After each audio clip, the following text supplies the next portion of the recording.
The old toy shop stood at the edge of town, shrouded in mystery and whispers. Its once bright paint was peeling, revealing the years of neglect and abandonment. The windows were caked in grime, obscuring any view of the interior. Locals knew to avoid the place, their steps quickening as they passed by. It was said that an eerie silence hung over the shop, broken only by the occasional creak of the floorboards, as if the building itself was alive. My name is Finn, and I've always been drawn to the strange and mysterious, the stories that others fear to explore. The toy shop, with its air of forgotten secrets and untold stories, was a siren call I couldn't resist. People whispered about the dollmaker who resided within, a recluse who hadn't been seen in broad daylight for years, adding to the shop's mystique. Some said he was mad, haunted by a tragic past that drove him to create his unsettling masterpieces. The dolls he crafted were said to be unnervingly lifelike, with eyes that seemed to follow your every move, as if they held a piece of the dollmaker's soul. The air grew heavy with a strange energy as I approached the shop, a sense of foreboding settling over me. A shiver ran down my spine, a mix of fear and excitement coursing through me. The old oak door creaked open as if it hadn't been touched in decades. The musty smell of aging wood and decaying fabric filled my nostrils. I stepped inside, my eyes struggling to adjust to the dim light that filtered through the dusty windows. Cobwebs hung from every corner, and the shelves were crammed with forgotten toys. Porcelain dolls stared at me with vacant eyes, their painted smiles somehow menacing in the half-light. The silence was broken only by the sound of my own breathing and the distant ticking of a grandfather clock. I pressed on, my heart pounding in my chest, drawn deeper into the heart of the toy shop's darkness. I stumbled upon a workshop hidden deep within the shop's bowels. The air was thick with the smell of paint and glue. A single flickering gas lamp cast long, dancing shadows on the walls. In the center of the room sat a figure hunched over a workbench. He was an old man, his face etched with wrinkles, his long white hair cascading over his shoulders like a shroud. His eyes, though, were what truly unnerved me. They were as blue as ice and held a depth that seemed to pierce my soul. He didn't acknowledge my presence, his gaze fixed intently on the doll in his hands. The doll's skin was eerily lifelike, with veins visible beneath the surface. The dollmaker finally looked up, his piercing blue eyes locking onto mine. Time seemed to stand still as he studied me, a flicker of recognition in his gaze. It was as if he were looking straight through me, into the darkest recesses of my soul. "You shouldn't be here, boy," he rasped, his voice hoarse from years of disuse. "This is no place for the living." I swallowed hard, trying to find my voice. I was just curious," I stammered. "People say you make special dolls." A humorless smile played on the dollmaker's lips. "Special," he echoed, his voice a dry whisper.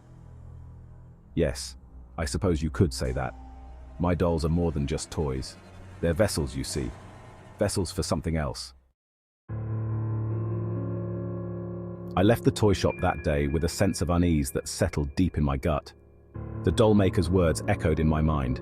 His creations weren't just toys. They were imbued with something sinister, a darkness that chilled me to the core. Days turned into weeks, and the disappearances in town continued. A young woman vanished from her home, leaving no trace except a single white rose on her pillow. A local shopkeeper disappeared from his store, the cash register untouched. Each missing person bore a striking resemblance to one of the dolls displayed in the toy shop window. Fear gripped the town like a vice. The fear was palpable now, a suffocating blanket that smothered the town, wrapping itself around every corner and alleyway. The townsfolk, once skeptical and dismissive, now exchanged nervous glances whenever the dollmaker's name was mentioned, their whispers filled with dread and uncertainty.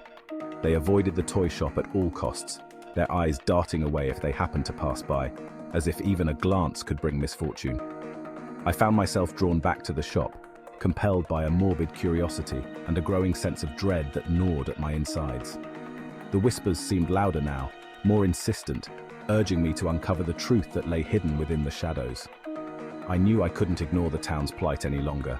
The weight of their fear pressed upon me, demanding action. The old oak door creaked open, and I stepped inside, my heart pounding in my chest. The air was heavy with the scent of dust and decay, and a deathly silence hung in the air, broken only by the faint creak of the floorboards beneath my feet.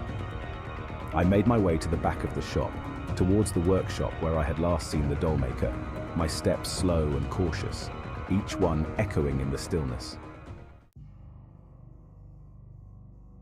I recognized the doll. It was the spitting image of the young woman who had vanished from her home just days earlier. My blood ran cold. The doll held a single white rose in its lifeless hand, the same type of rose that had been found on the missing woman's pillow. I had to find the dollmaker. He held the key to the disappearances, I was sure of it. I searched the workshop frantically, desperation lending a newfound urgency to my movements. Just when I was about to give up hope, I noticed a loose floorboard beneath the workbench. Prying it open, I discovered a small wooden box hidden beneath. Inside, I found a leather-bound journal, its pages filled with faded ink and disturbing sketches. The diary entries revealed a secret room hidden beneath the toy shop, a macabre workshop where the dollmaker attempted to imbue his creations with life. He believed that by capturing the essence of a soul at the moment of death, he could transfer it into his dolls. The dolls weren't just replicas, they were vessels meant to house the stolen souls of the living.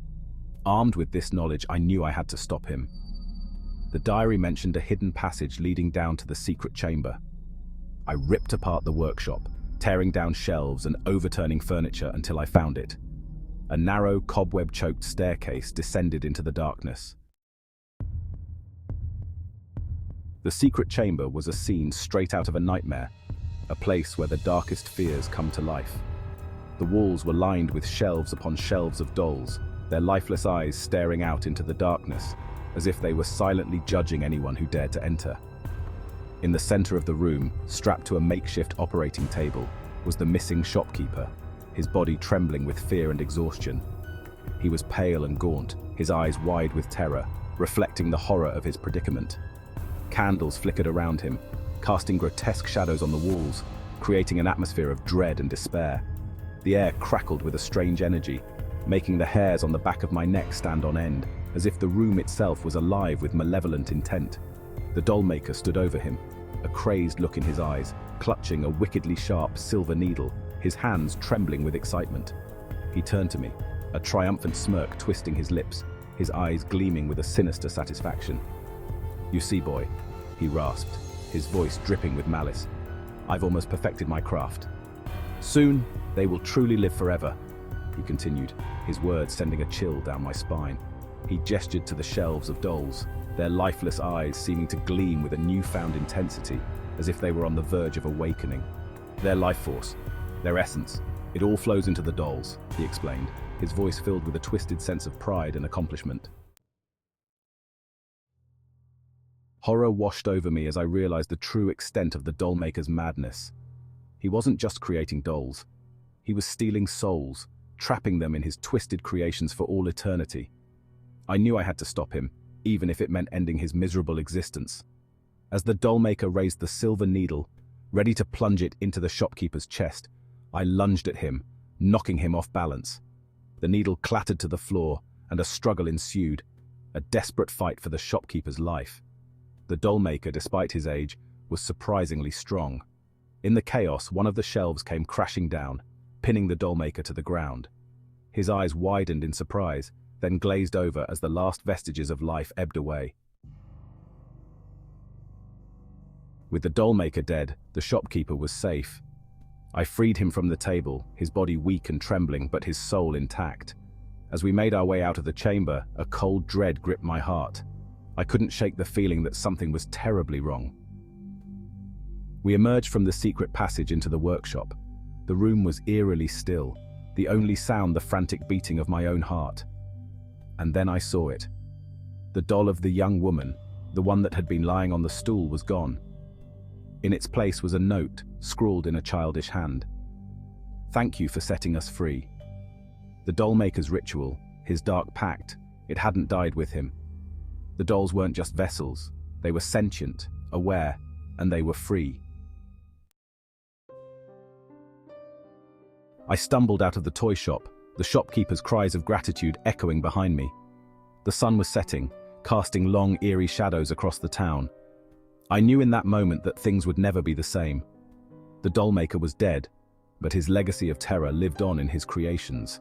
They were out there now, scattered throughout the town, watching, waiting. I could feel their eyes on me, cold and calculating. I thought I had been fighting to save the town, but I had only unleashed a new nightmare. The toy shop stood at the edge of town, a silent testament to the horrors that lay within. The fear I knew would linger forever.